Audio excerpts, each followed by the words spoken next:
Do you want to discover more joy, peace, and freedom with food, exercise, and your body? Here we bring a compassionate, holistic, and sustainable approach to fitness so you can fully enjoy the life you want and express your unique self with the world. I'm Michelle Roscoe, and I want to help you find fitness freedom. I'm so glad you're here. Hello, friend. I am coming to you from the inside of my car in between classes today. I usually do my podcast in the morning, but I prioritize sleep. And so I am doing it this afternoon, and I am so happy. It's all working out. This episode is inspired by a Facebook post in a women's expat group I'm a part of. I used to live in Korea, and so this is a women's expat in Korea group on Facebook. The poster, the woman who posted this post, I don't know the name for it, asked if it was normal for a PT, a personal trainer, to touch her without her consent. So I guess the context, without going into great detail, was that she was working out at the gym, and this trainer, supposedly, probably looking for more clients, asked if he could give her some tips, etc. And then he just started grabbing her, like pinching her butt and grabbing her hips and touching her legs. And she felt highly uncomfortable about it, and she was posting in the group to ask if it was normal. I did not even hesitate to answer. I didn't even look at the comments. I just was like, I'm going to share my piece about this. And this is what I wrote. And I want to bring up this topic around consent and touch and your body in relation to fitness. It's going to be a little springboard for sharing what I've been thinking a lot about in fitness. So here we go. I wrote to her, "That is not okay of him to touch you without your consent. It is not okay for you to feel uncomfortable and like you can't say no. There was a power imbalance as client/PT, which makes it more not okay. Your body is yours, and you always have a right to say no and to take actions when those lines are crossed." Then I posted it, and then I was like, okay, now I want to see what other people were talking about. And they, sadly, the comments were full of, oh, this is normal. This is what happened. You just got to be okay with it. Some people were like, I don't feel uncomfortable. It's their job. And some people were like, I really feel uncomfortable about this, but it's their job. So I just don't say anything. And it made me so sad and upset because it's not necessary. So I added a PS after reading other people's comments around it being normal. I wrote, PS, no matter how quote unquote normal it's considered to be, you don't have to allow it or say yes to things you don't 100% want. And this is kind of a basic concept, right? It's kind of like some of us grow up with the message, subtle or outright, that our needs don't matter, our boundaries don't matter, that what other people do to our bodies don't matter. I think about working with kids, and when I was a teacher, I taught young children in said Korea. I was an ESL teacher, and I taught them English, I taught them science, I taught them math, all the classes I taught them were in English at this particular school. And they were my kids. They were my classroom kids. They stayed with me throughout the school year. Some came and went. But I was really big on teaching them how to express their needs around their bodies. So I never told them that they had to hug another adult, or that they had to give a kiss to someone else, or I taught them how, if they did not like something, to express it. And of course, I can look back and I can see ways that I failed and I could have done a lot better. I really admit that. And I wish, in some ways, I regret some of the ways that I taught them. And I wish I had been less shamey and more kind, and even encouraged them more to trust their bodies from a young age. But my point is that we learn this message really early on, even telling your kids, go hug blah, blah, blah, or go kiss blah, blah, blah. If they don't want to, and if they're pulling back and you make them, that's teaching them that their desires around their bodies and what they don't feel okay with doesn't matter. So we grow up with these messages that our needs don't matter, our wants don't matter, especially around our bodies.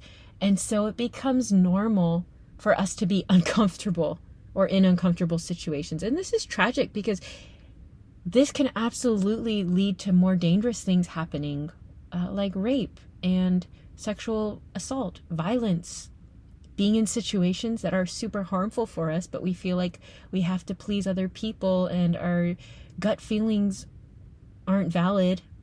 So we just go along with it. I know I've been in situations where I didn't trust my gut and I ended up being hurt. And especially women, we are conditioned to be pleasant, to go along with things, to not rock the boat, to never be angry, to just say yes, to go along with things, just make them happy. Oh my goodness, this message is so harmful and it's so accepted. I was surprised at how many people, I think I was one of the only ones, maybe there's another one or two comments who had the same sentiment as I did. Most of them were like, it's normal, you just got to put up with it. Just because it's normal doesn't mean it's okay. You are your body's authority. You get to say yes or no, and it matters. Your yes matters, your no matters. And so I will give a little bit of a little extra addendum here. For context, this was a Facebook group for expat women in Korea, so there was likely a language barrier between the client and PT. But still, you don't have to touch someone. You could even give like a thumbs up, like, is it okay? Can I touch you? And gesture. I was talking with my girlfriend about this, and the more I do personal training, the more I see that it's a skilled trainer when you can give cues and give mental images and around form without having to touch someone. I rarely touch clients, and if I do, I ask their permission. I try to make a point of that. Is it okay if I touch you or guide my hand close to you? And most of the time people will say yes, but I want to give them that option and to know that it's not a given. Anyways, that's a little point back to the Facebook post, but I want to share with you, just reiterate that no one ever has a right to your body because of their gender, because of their position, because of their profession, or even a place. No place ever has a right to your body. You always have a right to say no to what you don't want, and you only need to give a yes when it's a full yes. You never owe anyone anything with your body. We think about consent often with sex. Yes, this is absolutely valid, but it goes into fitness as well. So what is consent? A consent is a yes, an enthusiastic yes, a yes, 100% yes. That's what consent is. Anything less than an enthusiastic yes with your whole mind and body and heart is not a full yes. It's not consent. If it's a fearful yes because you think or you fear that something bad will happen to you if you don't say yes, that is not a yes. It is manipulation and control. If you say yes in order to get something from the other person, that is also manipulation and control, and it's not a consensual yes. It's a means to get something. The same goes for your fitness, health, exercise, and eating. And this is where we go a little bit, add this layer of dimension to fitness, because it has to do with your body, right? Our fitness, our health, how we eat, how we exercise, all of this is related to our bodies. And have you ever thought, I did an episode on this, it's one of my favorite episodes, why consent might be the only thing that matters for your fitness. And I'm going at it from a different angle, and I'm bringing it again up from a different angle. But if you think about fitness culture being an entity, like a place, or even a person, like in this case, this woman who was posting this Facebook post around a PT, if you feel like you have to say yes because if you don't, something bad will happen, that is not a yes. So say for example, if you feel like you have to say yes to working out, doing a workout, whatever that is, maybe going for a run or going to the gym or sweating or burning a certain amount of calories, because if you don't do that, you'll be considered fat and ugly and undesirable and fill in the blank. That is not a consensual yes. You're not doing it from desire. You're not doing it from enthusiasm. You're doing it because you're afraid something bad will happen if you don't. Is that true consent? No. If you feel like you have to say yes to eating food that you hate in order to meet a standard around how your body should look, because if you don't, you will be punished, or maybe you're doing it to get validation from people, from a person. Is that a consensual yes? No, it's not. It's not a consensual yes. If you feel like you have to control your eating and exercise behaviors in order to please another person or a system, that is not a consensual yes. And keep in mind, you know in your body the difference between a yes, okay, and a oh my God, yes, please, please, please, please, yes, right now, yes. You know that. If you are not asexual and you have sexual desires, if you are old enough to experience sexual desires, or the conditions in your body allow you to feel sexual desires, whether now or in the past, you know what I mean. There's a difference between I guess so, or yeah, I mean, this is what I should do, and like if I don't, maybe the bad thing will happen, or they won't like me. There's that kind of yes, and then there's the yes like, please, I am 100% all in. And when it goes for your fitness, that's the kind of yes that you want. When it comes to your workouts and your exercise, that's the kind of yes you want. When it comes to changes in your body, that's the kind of yes you want. Nothing less. We could even take out the word consensual and just call it a yes. Or a full yes, or a 100% yes, a joyful yes. That is what you want. Otherwise, it's not consensual. It's not a full yes. If you're gritting your teeth, having to pull yourself, saying you're unmotivated, you're lazy, you're not doing enough, you're not doing it right, what's wrong with you? Come on. Can you see this? Can you see this? When you say yes with a consensual full yes, it is expansive, it is enjoyable, it is delightful, it is empowering, it elevates you, it connects you more with another person. If you say yes, you both have to say yes, right?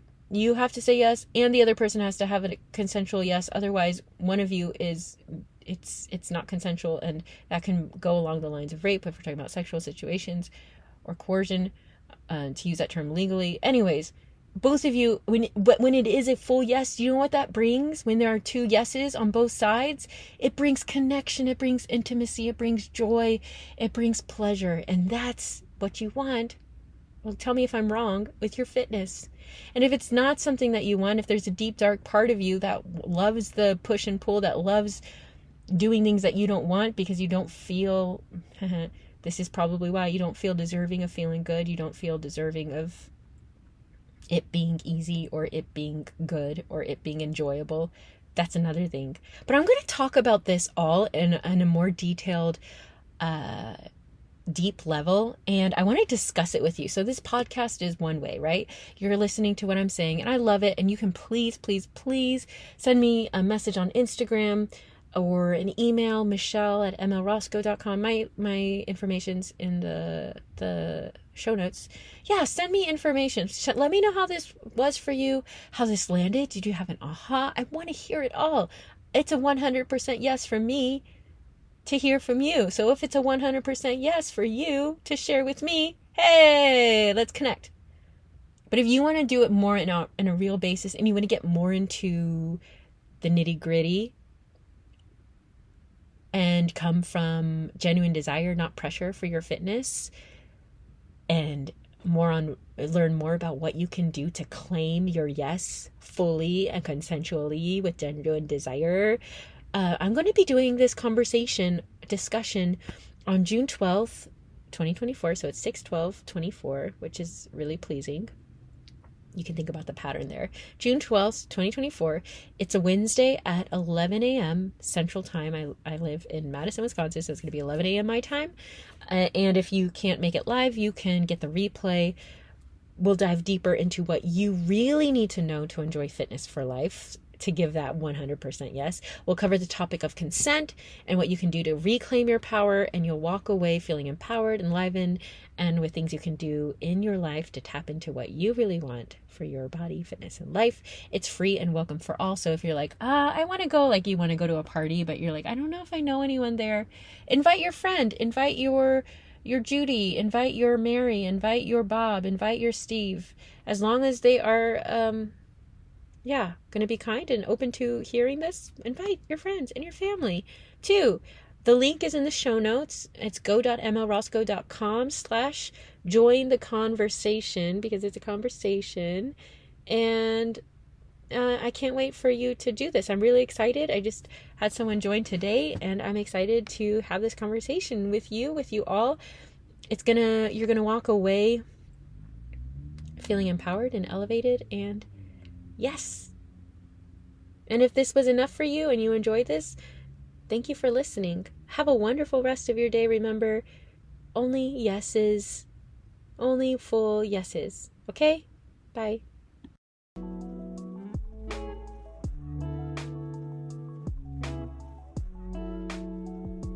Hey there, me one more time, because this is my podcast.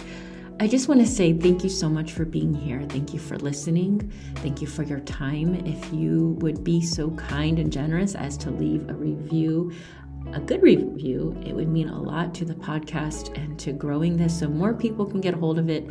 If you would like to get more support, continue listening to this podcast. Follow me on Instagram, friend me on Facebook. You can find me in the link in the show notes. Always feel free to reach out to me. An email is always welcome. Happy to hear from you. And the best way that I actually can help you is, if and when you're ready, is for you to join the 4-H method. It's my signature program, and it helps you make your body your home and your health your hero journey, transforming your health and life from the inside out. Remember, you are worthy, you are powerful. Like you, love you, Coach Michelle.